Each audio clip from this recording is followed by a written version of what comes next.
श्रीराम जय राम जय जय राम.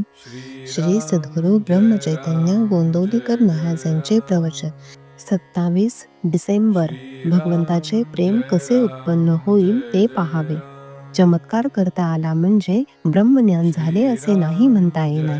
संतांचे दर्शन झाले, पण त्याच्या आजूबाजूचे लोक पाहिले तर वाईट दिसतात. आपण दवाखाना पाहायला गेलो तर निरोगी लोक आपल्याला तिथे कसे दिसतील? आमची प्रपंचाची नड संतांनी दूर करावी हे म्हणणे चुकीचे नाही का? ती दूर करण्याकरिता प्रापंचिकाकडे जावे, संताकडे नव्हे. आता दुखणे बरे व्हावे म्हणून जरी राम राम म्हटले तरी सुद्धा ते वाया जात नाही.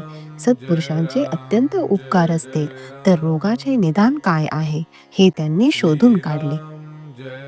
आपल्याला हवेपणाचा रोग झाला आहे. हवे नको पण जिथे आहे तिथे समाधान नाही हे खास. आपल्या भजन पूजनाचा हेतू कोणता असेल तो समजून भजन पूजन करा म्हणजे झाले. आज भगवंत हवा असे म्हणणारे लोक थोडेच आहेत, आणि ज्यांना भगवंत हवा असतो तो भगवंतासाठी नको असतो. तो त्यांच्या प्रपंचासाठी हवा असतो. ज्याला भगवंता करताच भगवंत हवा त्याला समाधान खास मिळेल. त्याला कशाचीही अट नाही. त्याला वयाची मर्यादा नाही, विद्येची नाही, बुद्धीची नाही, पैशाची नाही, कशाचीही नाही. तळमळीची मर्यादा आहे. खरोखर परमार्थ हा अनुमानाचा नाही.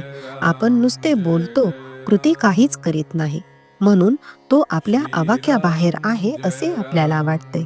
न करायला सबबी पुष्कळ सांगता येतात. अर्जुनाला भगवंतांनी युद्धाला उभा राहा म्हणून सांगितले. अर्जुन सबबी सांगू लागला.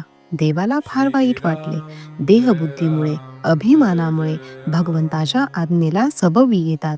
व्यवहारात सबबी सांगण्याची आम्हाला फार सवय झाली आहे. प्रयागला मुलगी आजारी पडली तर मनुष्य लगेच तिकडे जातो, आणि काशीस जायचे तर योग येत नाही असे म्हणतो. आज्ञेला सबब सांगणे हे मोठे पाप आहे. एखाद्या सावकाराला सांगितले की तुझ्या जवळचे सर्व काही देऊन टाक, तर तो कदाचित देईलही, पण मी दिले ही आठवण नाही जाणार त्याची. जो द्यायला सांगतो तोच दाता असतो हे तो विसरतो. व्यापाऱ्याला स्वप्न व्यापाराचेच पडते. त्याप्रमाणे आपण ज्याचा सहवास करावा त्याचे प्रेम येते. भगवंताविषयी प्रेम कसे उत्पन्न होईल ते पाहावे. सहवासाने, निश्चयाने किंवा आपलेपणा विसरल्याने परमेश्वराचे प्रेम येते.